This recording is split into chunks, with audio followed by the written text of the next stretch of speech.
alive in the next couple of days. I'll come to your funeral, don't worry. It's 457. So if 3, 2, 1. Welcome back, ladies and gentlemen, to 2025. It's episode number 457. John and I were talking real world stuff, which of course he will edit out of this video, and you we weren't recording, Rob. You will all be so grateful that we did, because we were having a great fest about fires and running small businesses and all sorts of different stuff.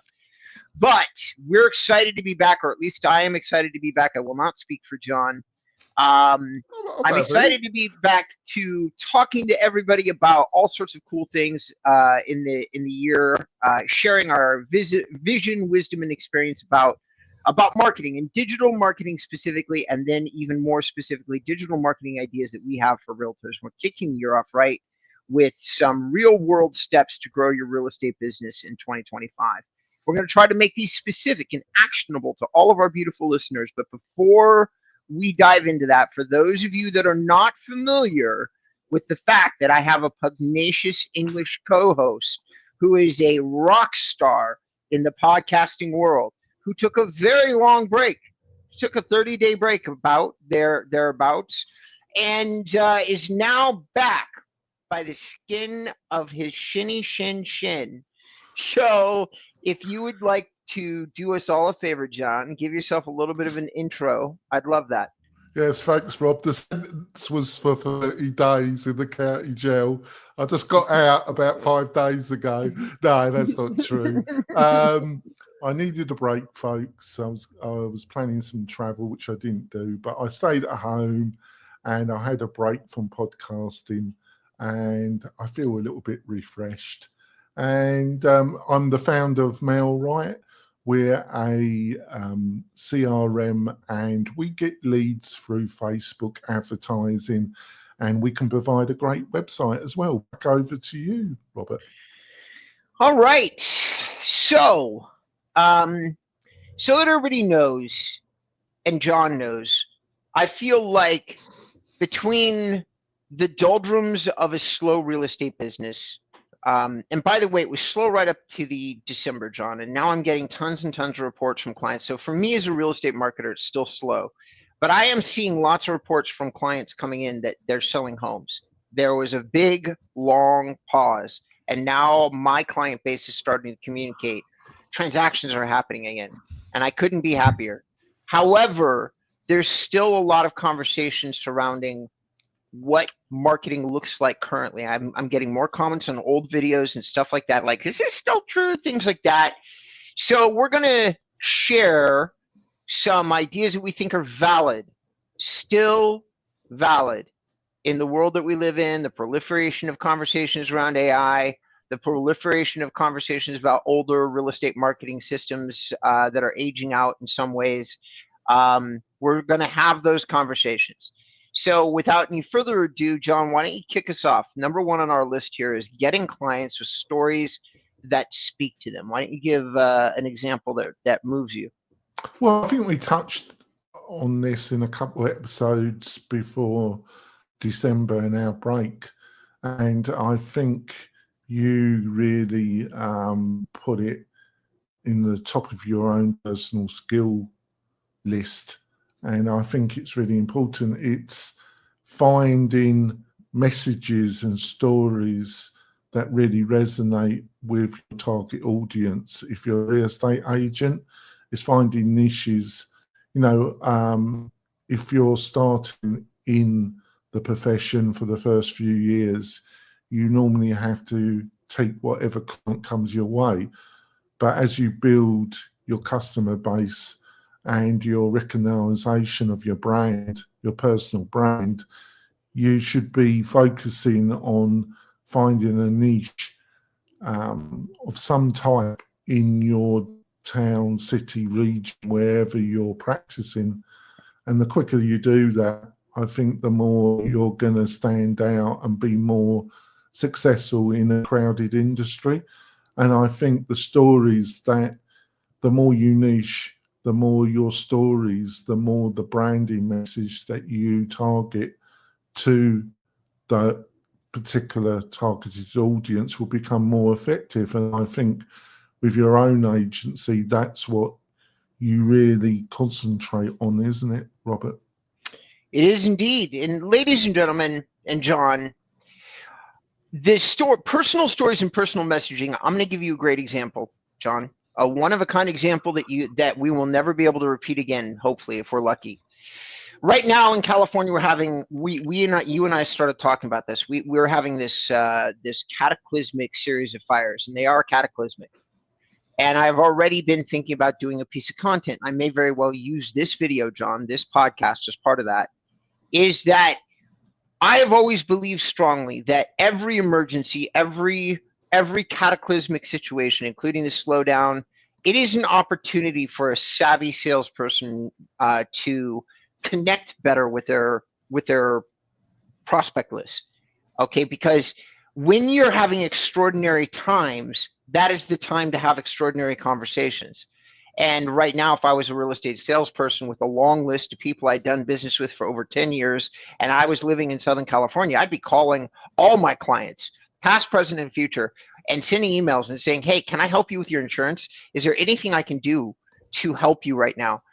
And I would be having that very real conversation. And if they said yes, I kid everybody not on this, listening to this podcast, I would help every single one of those people resolve insurance issues. Because what's happened right now is 10,000 people have become unhomed. Probably the largest amount of people ever in California history simultaneously becoming unhomed at the same time. Some point, far in the future, these people will be looking for new homes. Okay? In the meantime, the person that gets in and helps them in the most trying time of their entire life will have a client for life. That's it. Full stop. If anybody is looking at this as anything other than an opportunity to be of service to human beings, number one, and then being of service to their career, number two, they'd be crazy.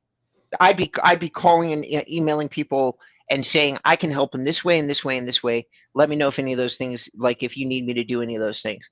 And I'd be focused on the mechanics of, because these houses are completely lost. Their Pacific Palisades is 75%, 100% destroyed.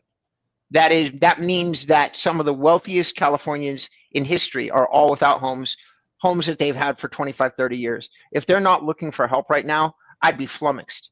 So like you get out there, you help some people, and then when it comes time a few years from now, you're going to have the best career of your life.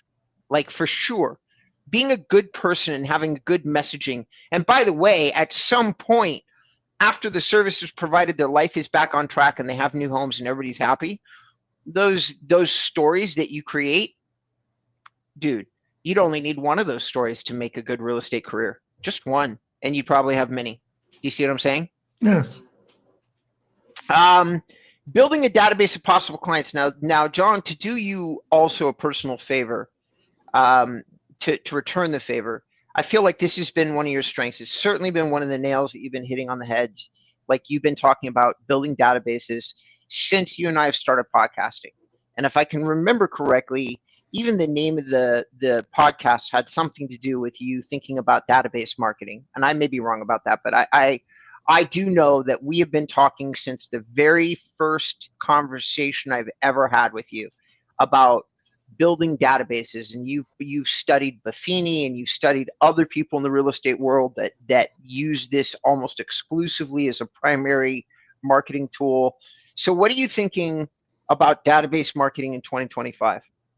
Well, I think some things have changed in the real estate industry. It's only my perspective, Robert, but I do honestly feel it does depend on the target audience. I think phoning for leads is a dying proposition, in my opinion. I think to some extent door knocking is also dying to some degree. But you could say with COVID-19 and people working much more from home, that I could be wrong about that.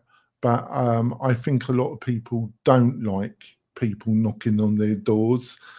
But if you're up for it and people answer, it probably could be effective. But I definitely think phone calling, because of the birth of mobile phones and people's the way they act, that's probably declining. But one area where I think the truth is still relevant, and it comes from the Red Book. It comes from the $1 Million Real Estate Agent. I call it the Red Book. And it's all about building up databases. And I still believe that when you look at the data that comes from the industry, that one area that's still prevalent is the terrible follow through that most agents don't do. And they don't build a list. They don't understand that there's different types of database lists, and you should use different content for those different lists, and how important. And there's different stages of the buying process or selling process, and keeping in content to some degree with possible customers is really important. And I'm sure you also, through your consultations, have to still explain all this at the beginning of 2025. So that's my thoughts about that, Robert. Database marketing, for those of you who are listening to the show, listen, I've been in sales for 50 years. It's always been part of the business, database marketing. And it is definitely a thing that's changed in modern times. In 2025, database marketing is probably about the same as it was in 2024. But the idea of a database has changed. We rely very heavily on free services that gather our information. And many of them provide. Back in my day, we had tools like Act and Goldmine and other tools that managed all your data for you in a program that you downloaded onto your computer.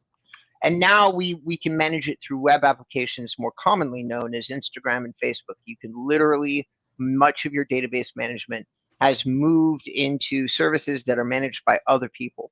Because if you have people join a Facebook page, or you have people join an Instagram channel, this is basically your database. Like, you can create a database out of that, or you can go old school, which is what I just coached an artist friend of mine into recently, because they were doing a lot of shows, getting no sales, no activity whatsoever. And then I discovered they were collecting no information from anybody who was at the show.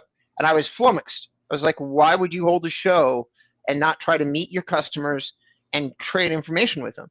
What's the point of having the show? Anyway, so that's what I would say to a real estate salesperson.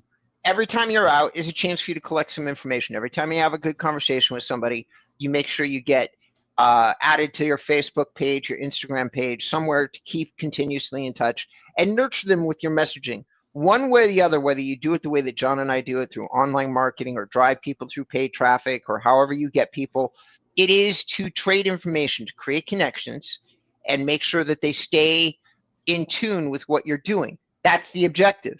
It's changed a bit, in my opinion, but the idea has not. You must trade information in the age that we're in with anybody that you're in, that is theoretically interested in doing business with you. You must keep in touch with them. Database marketing, which is what we're talking about. All right. Build a secondary database of loyal clients that can refer to you. Explain this one to me, because I was a little bit confused by this. Well, I think the kind of follow through, the way you keep in content in front to some degree of clientele that have already used your services and purchased a house or sold a house, should be very different to the people that have come into your database that might be possible clients. It's the same mythology, but the outreach is very different, and the content that you're going to be supplying, where the people on the secondary list, your previous clients, people you've had some one-to-one discussion with, that should be more personalized. That should be more kind of sending out content that maybe is more personalized for each one, because the kind of lead, if they do refer you, that is going to be a much stronger lead than somebody that's never done business with you, that is in your database and you're marketing to them, but they could be just a possible new client. And this is kind of, I'm probably boring, Rob, because this is kind of 101, but I just think a lot of people, they kind of send out the same content to both lists, but the reality is they're very different, aren't they? They are very different. And I understand that, like what I perceive that this is filtered lists, filtered database lists. And this is just you displaying your expertise inside database marketing. Database marketing, which is not something that I do at the very highest level and never really have, because I always intrinsically I keep in touch with everybody in a strong enough way that my kind of, I always felt like your strong clients stand up and identify themselves. Now, there's another school of thought that says that your clients can be built into great clients, and that requires a lot more outreach than what I prefer to do personally. But anyway, let's move on. Number 4. Actually, let's go to break. You want to go to break, John? Yes. Okay. All right, ladies and gentlemen, boys and girls, we're going to come right back. And when we do, we've got 3 more exciting subjects from when we return from break.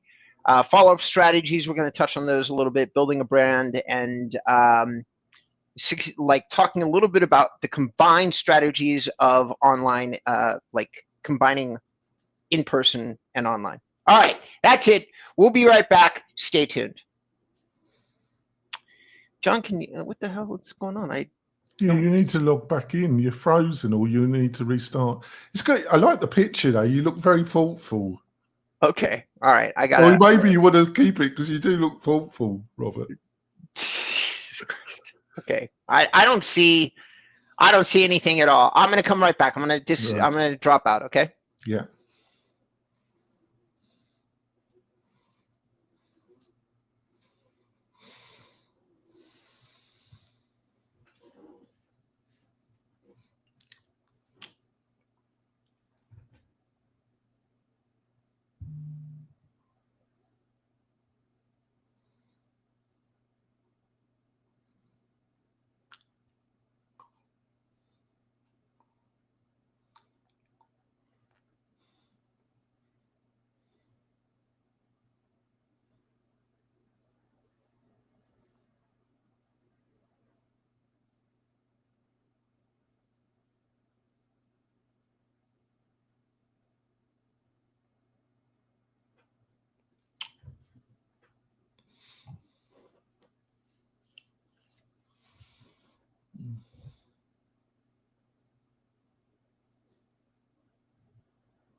He's back.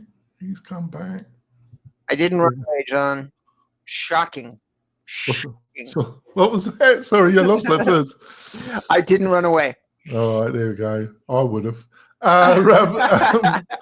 So if you want to do your countdown and go straight into it, second half. 3, 2, 1. Welcome back, ladies and gentlemen, to episode number 457 of the Mail Right Show.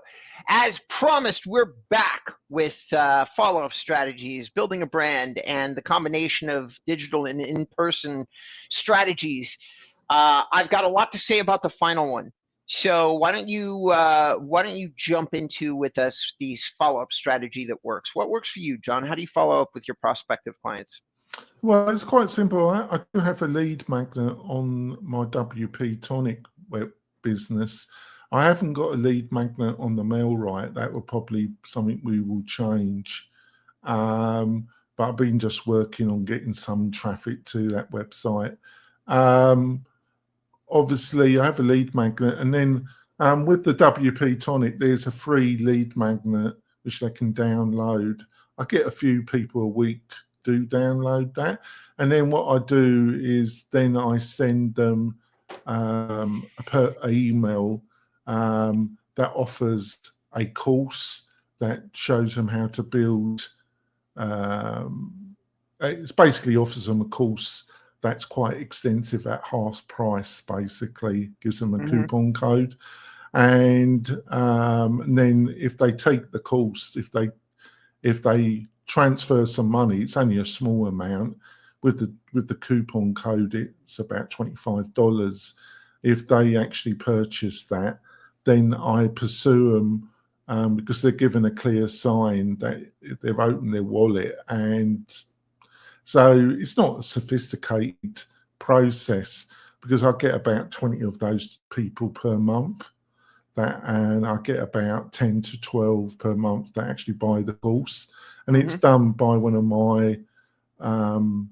of the people that work for me, and he did a really great job in it. And so the same things applies is that they come into a funnel, a digital funnel, and you need to offer some value, probably some form of download, and then they come in their funnel, and then they need to trigger something, and maybe you offer something of even more value. And then if they get that, you then need to pursue them through phoning them up. It gives a sign that this person needs more of your one-to-one personal time as a real estate agent to then maybe get them to become an actual real client of yours. So there's a process, and I don't know what conversations you have, but I think a lot of agents, they have no process, do they? I think you are correct. I think there is very little process to a follow-up strategy that works, and our follow-up strategy has been collect data and send out valuable content, but it's generalized. It's not filtered, which is we probably could do a lot better as an agency if we filtered the follow-up, but we're still so small. Doing proper sales strategy into our database is crazy hard for us because it would involve me personally, like reaching out to everybody. And honestly, while I would probably get a couple more sales, I'd probably always lose some because of the way that psychology works with people, like making me this distant figure that you can only set an appointment with, that never calls you and never follows up, adds to the mystique and thus makes sales calls easier for me, which is what I like for my sales strategy. With a real estate agent, having a follow-up strategy that works, in my opinion, is making sure that you personally participate in one valuable message per month. And then oftentimes, as John alluded to, depending on where you are in your career, you either, at the beginning of your career, you get that message out to people yourself. In the middle of your career, you probably have a service helper like somebody off Fiverr. And at the end of your career, you have an actual personal assistant. And those personal assistants get the message out. It gets easier and easier and easier to get your messaging out. Would you agree, John? Like as you establish yourself as a business owner? Well, you should do. You should know what is working generally. Obviously, things change. It's a bit like my opinion, and I did quantify it. It just depends on the target audience. Generally, when it comes to phone calling, if you're dealing with audience that still have, I don't have a landline. Most of the people I deal with don't have a landline. If somebody calls me on my mobile and they're not on my contact list, I'm not picking it up. If they can't leave a voice message, they probably get deleted. If you're dealing with a lot of people that got a landline and and it tends to be older people, phoning might still work. But I think if you're in a sector that don't have landlines, that only have mobile. I think phoning for leads, I just don't see it working, but I could be wrong. It can. I still have clients that do it. It is an ever diminishing effectiveness in terms of a strategy, but it does work. But stronger technical screening tools is a problem for outbound salespeople. It is. It is becoming. You're doing more calls for less of a result. Having said that, let's talk about building a personal local brand. We've talked about this. We've done entire podcasts on this one subject. So for those of you listening, this is going to be footnotes. And I advise that you go back into our catalog of shows because we have talked about brand a lot. You can go onto the MailRight channel, the MailRight website. You can, to a smaller degree, come onto my website, but I'll probably direct you to other content talking about building a local brand, not necessarily this podcast. And if you're listening to this podcast and like podcasts, you're going to want to access them through MailRight. So you go there and you look up brand or local brand, and you'll get so many great shows that we've done with the two of us and guests talking about brand. But having said all that, John, what is your top level branding comments about building a local brand? Well, my observation in the industry is a lot of people aren't very good at it. But the successful agents or the successful micro brokerages, the boutique brokerages, they do find a niche. They do successfully build a brand.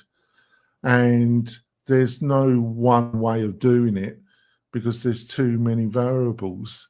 So, but there are definitely, we've covered it quite a bit, finding a particular niche, finding a particular group of clients that have a specific need that is a little bit different than the general market with enough volume that can get the results, the income that your design or need, and then pitching.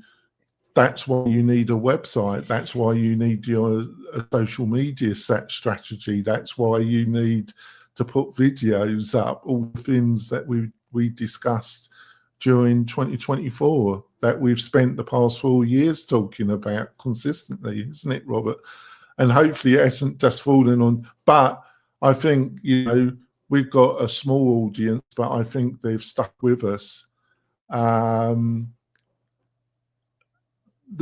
People say, but the majority of agents, it can't be done overnight, and it is difficult when you're dealing with client and the normal weekly ups and downs of being a real estate agent.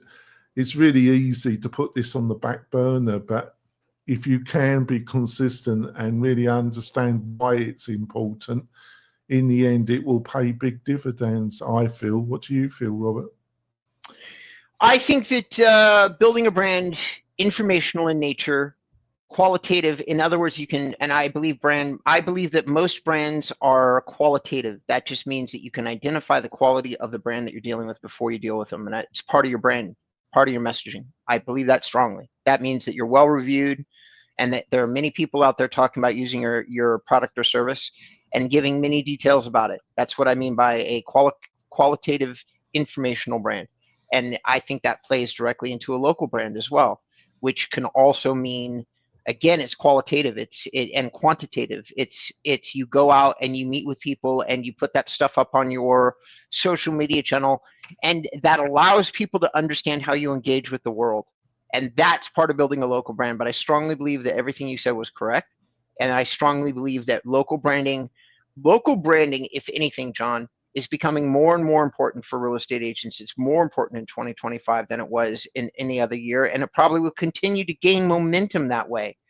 Specificity, separating yourself from the proliferation of agents that are jumping into AI tools and stuff that does not provide personal messaging of any kind, you have a massive opportunity as an agent to set yourself apart by that, by doing personal things like this podcast. This is really me and John. We're not AI agents. We're having a real discussion. Well, you might be real.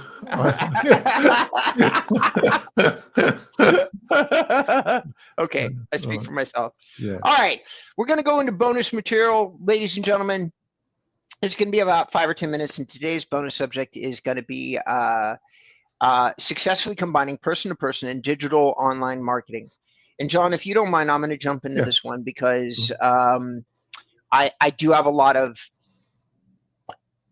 I have a lot to say about this. I just want to quickly say, I think it'd be really interesting to hear what you've got to say. But I think my observation, Robbie, is a lot of agents that are really good on the one-to-one are really bad on the digital, and those that are really good on the digital tend not to be that great on the person-to-person.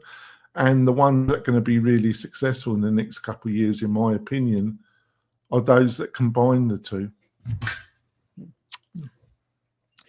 I agree with you. And here's some examples of the way that clients that I work with have combined the two, digital and in person. So number one, taking control of your time as a real estate agent and having a more fruitful career work-life balance is so incredibly relevant when it comes to having the conversation of how do you mix digital and in person. Because one of my top clients, his name is Brett Wallace, we've worked together. He's 5 times his income, and all of that's great. But you know what hits me personally the most, because I'm that kind of guy, is that he's also spending more time with his family, which doesn't make sense. Making 5 times as much, but spending more time at home and spending more time with his kids. How do you do that? Well, when you really focus carefully on using digital the right way, you can eliminate 80% of your driving as a real estate agent. That's number one. So how do you do that? You do all of your consults, all of your initial, you insist that everything with a client happens with a Zoom conversation first. Okay, you look at them, you say, before we get in our cars, before we meet, what are you looking for? You do all the qualification, and you make sure that you should be getting in your car, number one. And then number two, you make sure that you have an understanding of what they want. Number three, you look at online pictures so that by the time you hit any property, it is a de facto thing that you know that they're interested in it. You've already done all the work online to get to a place where it's just making sure that it looks in person like it looked online. 80% of what we do now with Brett is digital, and he's not alone. Even in the category of 5, 10, 15, $25 million properties, my luxury clients are moving in the direction of, instead of having foreign investors fly into LA and spend a week with this one foreign investor, which is a common thing in the luxury market, in the ultra luxury market. That's been common. That involves passports, travel, private airfare, a whole bunch of stuff. I now know luxury agents that are selling these properties almost sight unseen, or using agents like local representatives that walk in for these foreign investors. But most of the conversation is taking place digitally. That's selling the property. In terms of marketing properties, what you really want to do is you want to make sure that you're directing people to your online presence as much as possible. Every time, and the way that I have this conversation with my clients, the way I'm going to have with you, John, look at your time as the resource, and you spend it much better than you spend your money. I'm terrible with money. I'm fantastic with my time. I am so good with my time. If I look at something and go, can I accomplish more digitally in terms of saving my time? Will I do it?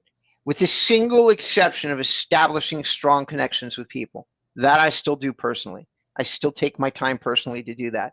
But once the connection is established, the relationship is 100% maintained digitally. And usually I look at efficiencies. Like I use Basecamp. The only reason I use Basecamp is because all members of my team are communicated to simultaneously on every single client issue affecting a project at all times. That just means that no individual emails or messages are going anywhere else. And I love that. It manages the account with 20 people touching it. It manages the account seamlessly. So we don't have a lot of emails going out to my team. And I love that efficiency of time. When you're looking at digital, ladies and gentlemen, ask yourself the question, can it replace normal marketing more efficiently? You and I talk about this incessantly. Video replaces door knocking. It should, because you can get in front of a lot more people with a lot less effort than knocking on doors physically. It's a great digital medium. Now, does that mean that you want to eliminate all personal contact? No. You just want to make sure that somebody has done all of their homework, and then you do a call. That's my thoughts, some thoughts on successfully combining person-to-person and digitally online marketing, at least the ones that I wanted to talk about today. How about you, John? What do you have to add? Not really. I just think, you know, the people that are really good person to person really have a local network. They tend just to concentrate in that particular marketing way, and they tend not to want to invest time and money on the digital side. And the people I know that are into databases, that are the principal of a small boutique brokerage, they are the lead generator to a small team. There's a few that I've worked with. They tend to focus on either Facebook advertising or Google ads.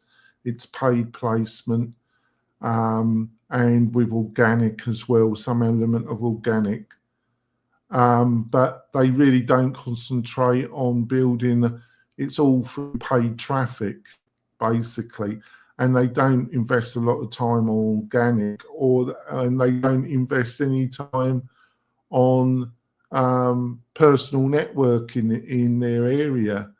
And I just feel combining the two is the best methodology. I haven't seen many that have come on my radar that really do both to the extent that they could. Sure. And I agree with you. That's an interesting thing. You know, a lot of my ongoing clients for many years, John, is just they continue to get access to my calendar, like one call a year, which is because like I said, I'm good with my time. And that one call a year, I get on and tell them to do a lot of the things that we're talking about, and tell them how to blend their business with digital and physical to, you know, all at once. And those efficiencies, like with Brett, he'll say he considers me his business coach, and I happen to do SEO, and he happens to get calls, and he happens to make some deals, but he also gets a lot of advice that he follows with me. And that advice that he's followed has yielded him more revenue than the physical services I've provided. And so there is that small element. And that is another way to do personal and digital, because I provide that personal advice. I do Whiteboard Thursdays now, and that is all because of Brett. I just continue to provide business advice so that I don't have to do the individual calls to guys like Brett anymore. I just put it up on like a piece of content and direct my clients to it, because it is the same advice, as you well know from doing this podcast with me over and over again. We're just waiting for people to listen and do it and apply it. And then what I would love to see in the podcast world, which never happens, is I'd love for our clients to reach out to us and say, oh, I took that piece of advice and it shit the bed, Robert, and John, or I took that piece of advice and it was fantastic. It was game changing. But we all get that advice from our grandmothers or mothers or brothers or sisters or fathers that we know is correct, and we don't do it. You're true. All right, time to wrap it up, Rob. Yeah. So, ladies and gentlemen, boys and girls, if you'd like to reach out to John, how would you do that, sir? I'll just go to the MailRight website, and you can book a free chat with me on the website, and that's a half hour, and that's totally free. Back over to you, Rob. And if you'd like to reach out to me, you can email me at robert@inboundrem.com. You can go to my website, inboundrem.com, get all sorts of incredible lessons on real estate marketing, digital marketing for real estate. There is no cost to any of it. We occasionally ask you for your email, but we don't even always ask you that. So please go to that site if you're looking for some good help, additional help other than this podcast with your marketing. It's a great resource. All right, ladies and gentlemen, thank you so much for tuning in. This has been your first show of 2025 for the Mailrite Show, and I'm so excited to be here. I'm so glad John is back, and thank you all for tuning in. I'm so grateful.